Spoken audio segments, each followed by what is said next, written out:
ஓம் முருகா போற்றி, கந்தா போற்றி, கடம்பா போற்றி, கதிர்வேலா போற்றி, அறுபடை வீடு கொண்ட முருகப்பெருமானே போற்றி போற்றி.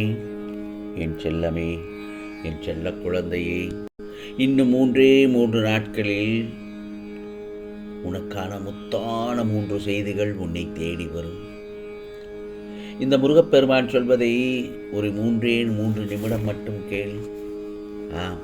இது உனக்கான பதிவுதான் என் செல்லமே.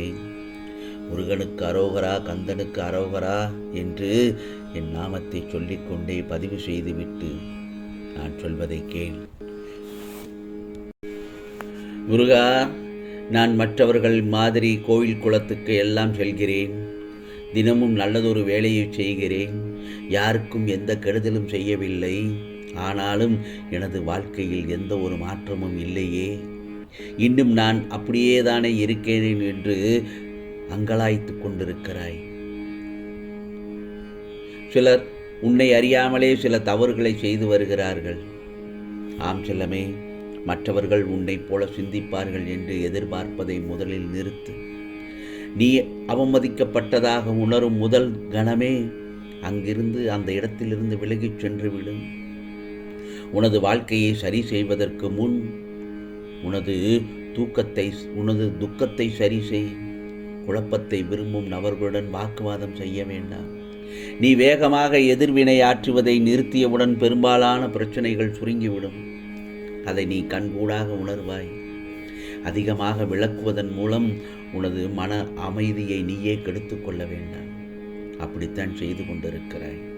உனக்கான நோக்கங்களை விட உனது பழக்க வழக்கங்களே உனது நேர்மையை பறைசாற்றும். அது உன்னை சோர்வடைய செய்தால் அதுவே உனக்கு ஒரு எச்சரிக்கை.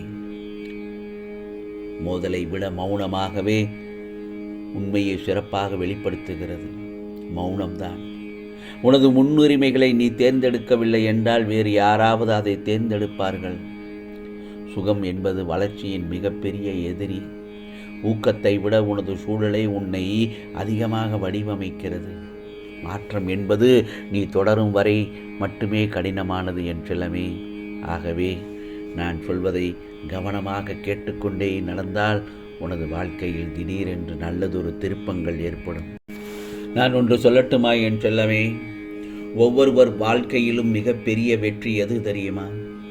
சூழ்நிலைகளை கற்பூரம் மாதிரி பற்றி கொள்ள வேண்டும். அதனை இறை நம்பிக்கையோடு வணங்குவது போல் நம்முடைய செயல்கள் அனைத்தும் மற்றவர்கள் மதிக்கும்படி இருக்க வேண்டும் என்பதை உணர்ந்து வாழ வேண்டும். அதே மாதிரி உங்கள் வாழ்க்கையில் தினம் ஒரு விடியல் நமக்கானது, தினம் ஒரு வாய்ப்பு நமக்கானது என்று நினைத்து சிந்தனையை தூண்டிவிடு. அதற்காக தினம் ஒரு வெற்றி அடைய வேண்டிய அவசியமே இல்லை. ஆனால் காலம் பொன் போன்றது என்று உணர்ந்து அன்றைய தினத்தை வீணாக்கி தோல்வி அடைந்து விட வேண்டாம் என் செல்லமே. அதே மாதிரிதான் வாழ்க்கையில் 1000 பேரை கூட துணிவோடு எதிர்த்து நிற்பது தவறே இல்லை. ஆனால் ஒரு நாளும் யாரையும் எதிர்பார்த்து நின்று விட வேண்டாம். புரிகிறதா? அதேபோல் முடியாது என்பதை கடைசியில் யோசி. எப்படி முடிப்பது என்பதை முதலில் யோசிக்க பழகு. உனது வாழ்க்கையில் நீ வெற்றி அடைவதோடு நேர்மறை எண்ணங்கள் உனது இதய வாசலை நிச்சயமாக வந்து தட்டும். அந்த சமயத்தில் உன்னுடைய மனதில் விதைக்கப்படும் எண்ணங்களுக்கும் நீ செயல்படுத்த நினைக்கும் செயலுக்கும் எந்தவித மாற்றத்தையும் செய்து குழம்பிய குட்டை போல் மாறாமல் தெளிந்த நீரோடை போல் இரு என் செல்லமே. அப்போதுதான் உனக்கு உன்னுடைய இலக்கு வெற்றி அடையும் என்பதில் சந்தேகமே இல்லை. வாழ்க்கையில் ஒருபோதும் தன் புகழ்ச்சிக்காக வாழ வேண்டாம். ஏனென்றால் அப்படி வளர்த்து கொண்டால் அடுத்தவன் நம்பிக்கையை நாட வேண்டியது வரும். தன்னுடைய போராட்டத்தில் வாழும் யாவருக்கும் தன்னுடைய நம்பிக்கை ஒருபோதும் கைவிடாது என்பதில் சந்தேகமே இல்லை. அதே போலத்தான் சில சமயங்களில் சோகப்படுவது தவறே இல்லை. அப்போதுதான் ஆனந்தத்தின் அருமை உனக்கு புரியும். அதேபோல் நம்மோடு பழகியவர்கள் யாருக்காவது கவலைப்படும் சூழ்நிலை வரும்போது கண்ணீர் விடுங்கள். அப்போதுதான் புன்னகையின் மகிமையை உன்னால் உணர முடியும்.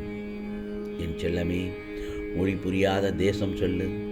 அப்போதுதான் பல மொழிகள் கற்றுக்கொள்ள வேண்டிய அவசியம் புரியும். அதேபோல் அன்புக்குரியவரிடம் இருந்து விலகிப்பார். தனிமையில் வேதனை அறிய முடியும். குற்றவாளிகளின் கதறல்களை கேட்டுப்பார். முன்கோபத்தின் பின் விளைவுகள் எப்படிப்பட்டது என்று அன்றுதான் உன்னால் தெரிய வரும். ஒருபோதும் நீ யாருக்கும் ஞானியாக இருக்க நினைக்க வேண்டாம். மனம் தலைக்கணத்தை தூண்டில் போட்டு உள்ளே இழுக்கும். ஆகவே எப்போதும் மனிதனாக இருக்க பயிற்சி செய். நீ எப்படிப்பட்ட உயரத்தில் இருந்தாலும் ஒரு நாளாவது சாதாரண மனிதனாக ஊர் சுற்றிப்பார். வறுமையின் கொடுமை தெரியும். ஆம் செல்லமே, மண் குடிசை பக்கம் போய்ப்பார். அன்றாடம் காட்சியின் அழுகுரல் கேட்கும். இதுதான் மனித வாழ்க்கை என்பது புரியும்போது தானாக உனக்குள் தன்னலமற்ற சிந்தனையும் மனித நேயம் என்கிற மனப்பக்குவம் வரும். வாழ்க்கையில் எதையும் உழைத்து பெற வேண்டும் என்ற நிலையே மிகப்பெரிய நமக்கான வரம்.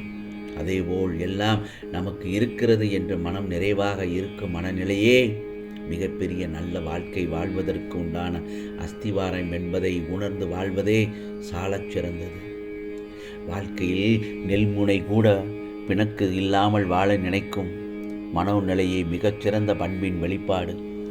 யாரை பற்றி நினைக்கிற போது உன்னை அறியாமல் முகத்தில் ஒரு புன்னகை தோன்றுகிற நிலையே அற்புதமான தருணம். ஆகவே பேசுவதை விட செயலில் துடிப்பாக இரு. உனது வெற்றி மற்றவர்களை பேச வைப்பதாக இருக்க வேண்டும் என்பதில் உறுதியாக இரு. வாழ்க்கை பாதையை சரியாக அமைத்து கொண்டால் வேகமாக அல்ல, நிதானமாக சென்றாலும் இலக்கின் முடிவில் வெற்றிதான் எழுதப்படாத உண்மை என்பது உனக்கு தெரிய வரும். ஆகவே நீ மனதளவில் பயப்படாமல் இருந்தால்தான் தைரியமாக செயல்பட முடியும் உன்னால். நீ நம்பிக்கையோடு உன் கடமைகளை செய். நல்ல வசந்த காலம் உனக்காக காத்திருக்கிறது. நீ விரும்பிய அனைத்து வளங்களும் உன்னை வந்து சேரப் போகிறது என் செல்லமே. ஆகவே நீ நினைத்த காரியம் நிறைவேறும் தருணம் வந்திருக்கிறது. கடவுள் மேல் கொள்ளும் பக்தியை மட்டும் கண்டு ஒருவனின் வாழ்வில் வெற்றி பெற இயலாதவனா அந்த கடவுள் கொடுக்கும் வாய்ப்புகளை தக்க சமயத்தில் பயன்படுத்தி கொண்டு அவன் முன்னேற முழு முயற்சியும் மேற்கொள்ள வேண்டும். அப்போதுதான் அவன் வாழ்வின் உச்சத்தை அடைய முடியும். இத்தனை நாள் விடாமல் உழைத்தாய், கடுமையான உழைப்பை கொடுத்தாய், நம்பிக்கையோடு காத்தும் இருந்தாய். ஆனால் இப்பொழுது என்ன ஆயிற்று? சோர்ந்து விட்டதா? நம்பிக்கை உடைந்து விட்டதா?